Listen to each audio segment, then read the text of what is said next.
శివాయ గురవే నమః. శ్రీమాత్రే నమః. గురువాయూరప్ప శ్రీకృష్ణ గోవింద పరబ్రహ్మణే నమః. నీ విశ్వరూప దర్శనాన్ని సందర్శించగలిగే ధన్యత లేని చర్మ చక్షు కబోదలమయ్యా పరంధామ. కృష్ణం వందే జగద్గురుం. జగద్గురువుగా నీవిచ్చే ఆ జ్ఞానామృతాన్ని గ్రోలలేని చెవిటివారమయ్యా గురు సార్వభౌమ. కన్నయ్య అని కమ్మగా నిన్ను పిలుద్దామన్నా గొంతు పెగలట్లేదయ్యా ముద్దుల మురారి. అచ్యుత అనంత గోవింద. అంగములున్న అంగవిహీనుడిని, కదలలేకున్నానయ్యా. నీవే నా చెంతకు విఠలుడివై పరుగెత్తిరావయ్యా పాండురంగ. నువ్విలా పిలిస్తే ఎందుకొస్తావులే, నీ కిటుకులన్నీ నాకు తెలుసులే. దేవకీసుత గోవింద గోవింద అనగానే బుడిబుడి అడుగులతో సకల భువన పాలకుడు చిన్ని కృష్ణుడిగా మారి పరుగు పరుగున అనంతకోటి మాతృమూర్తుల వాత్సల్యంతో సాధకుని చెంతకు చేరుతాడంట చిన్ని కృష్ణుడు. దాశరథి అంటే రాముడు, దేవకీ తనయ అంటే కృష్ణుడు పొంగిపోయి భక్తులకు లొంగిపోతారంట. పరమాత్మ పసిపిల్లాడి రూపంలో నరమానవ స్థాయికి దిగివచ్చి చిన్ని కృష్ణునిగా దేవకి గర్భంలో జన్మించిన శుభతిథి శ్రీకృష్ణాష్టమి. కామ, క్రోధ, లోభ, మోహ, మదమాత్సర్యాలకు లొంగిపోయే నరాధములను ఉద్ధరించడానికి 7 లోకాలు పాలించే జగన్నాథుడు పుట్టడానికే ఎన్నెన్నో అవరోధాలు దాటి, పుట్టడమే దయనీయంగా చెరసాలలో పుట్టిన వెంటనే తల్లిదండ్రులకు దూరమై తుఫాను బీభత్సంలో ఏరును దాటి నందుని చేరిన నందలాలునికి ఎన్ని కష్టాలో. ఉయ్యాలలో ఉండగానే అనేక మంది రాక్షసులు ఊపిరి సలపనీయకుండా మీదపడి చంపుదామని ప్రయత్నిస్తుంటే మానవాదములను ఉద్ధరించడానికి వచ్చిన మాధవుడు ఎంత తల్లడిల్లి ఉంటాడో కదా.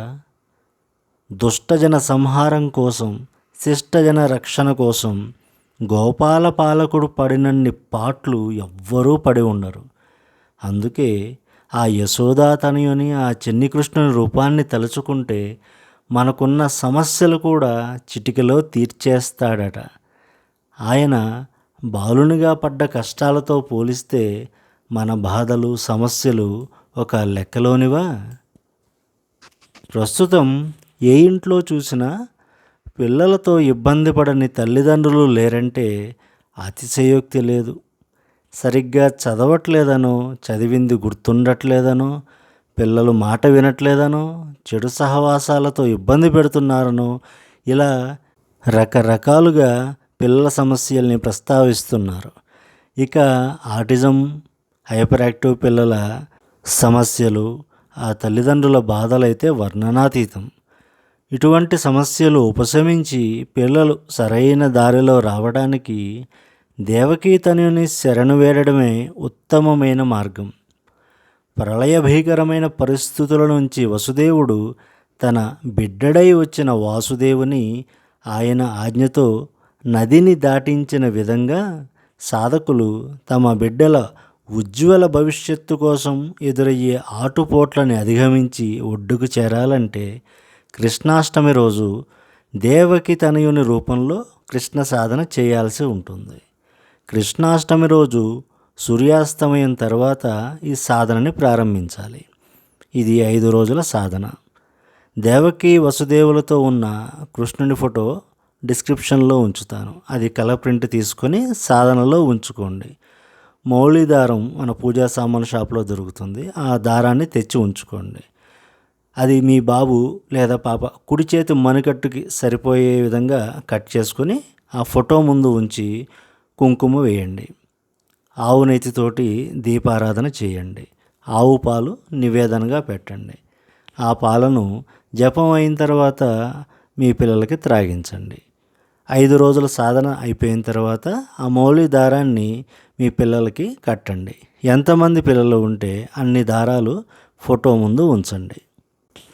కృష్ణాష్టమి నాటి సూర్యాస్తమైన తర్వాత నుంచి అర్ధరాత్రి 2 గంటల లోపు ఎప్పుడైనా ఈ సాధనని ప్రారంభించవచ్చు.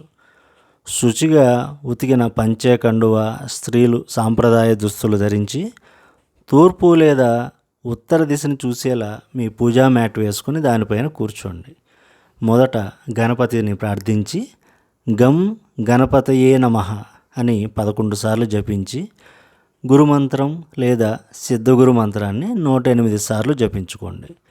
తర్వాత ఉద్ధరణితో కుడి అరచేతిలోకి నీరు తీసుకుని మీ సంకల్పం అంటే మీ పిల్లలు వారి పేర్లు వారికి ఉన్న సమస్య చెప్పి అది తీర్చమని కృష్ణుని ప్రార్థించి ఆ సమస్య తీరే నిమిత్తం 21 మాలలు దేవకీపుత్ర మంత్రాన్ని 5 రోజుల పాటు జపిస్తానని చెప్పుకొని ఆ నీటిని నేలపైన విడవండి.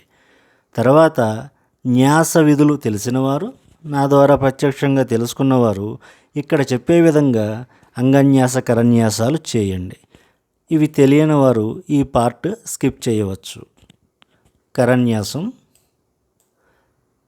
క్లాం అంగుష్టాభ్యాం నమః, క్లీం తర్జనీభ్యాం నమః, క్లూం సర్వానందమయి మధ్యమాభ్యాం నమః, క్లైం అనామికాభ్యాం నమః, క్లౌం కనిష్ఠికాభ్యాం నమః, క్లః కరతలకరపృష్ఠాభ్యాం నమః.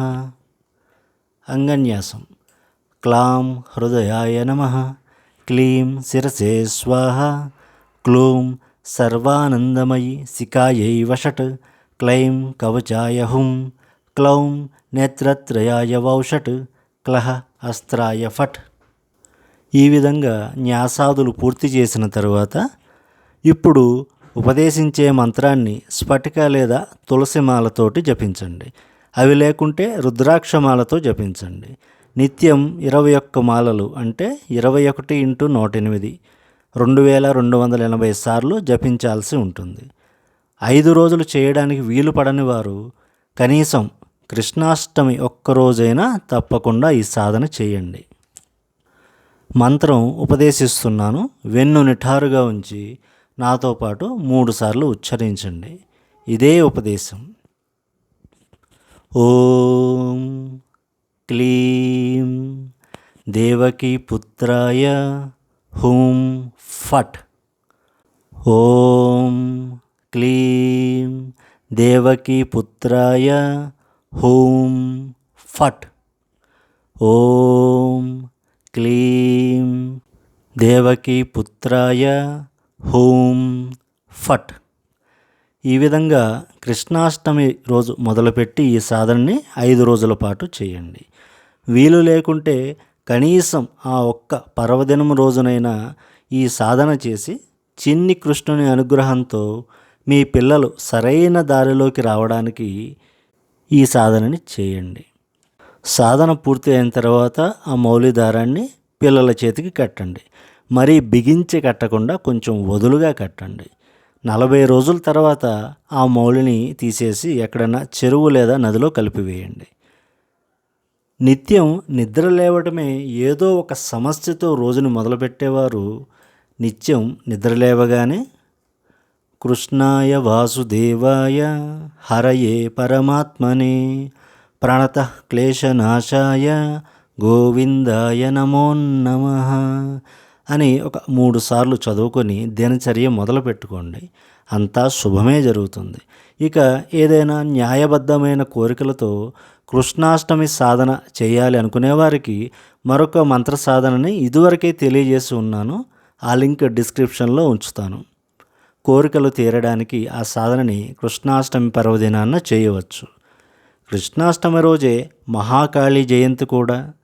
అమ్మ అనుగ్రహం పొందాలనుకునేవారు ఆ రోజు ఆదిత్య భద్రకాళి లేదా ధైర్యసిద్ధికాళి లేదా దశమహావిద్యల్లో ఉపదేశం అవసరం లేని మంత్రాన్ని ఇదివరకే తెలియజేసి ఉన్నాను కదా, ఆ వీడియోలో చెప్పిన మంత్రాన్ని చేయవచ్చు.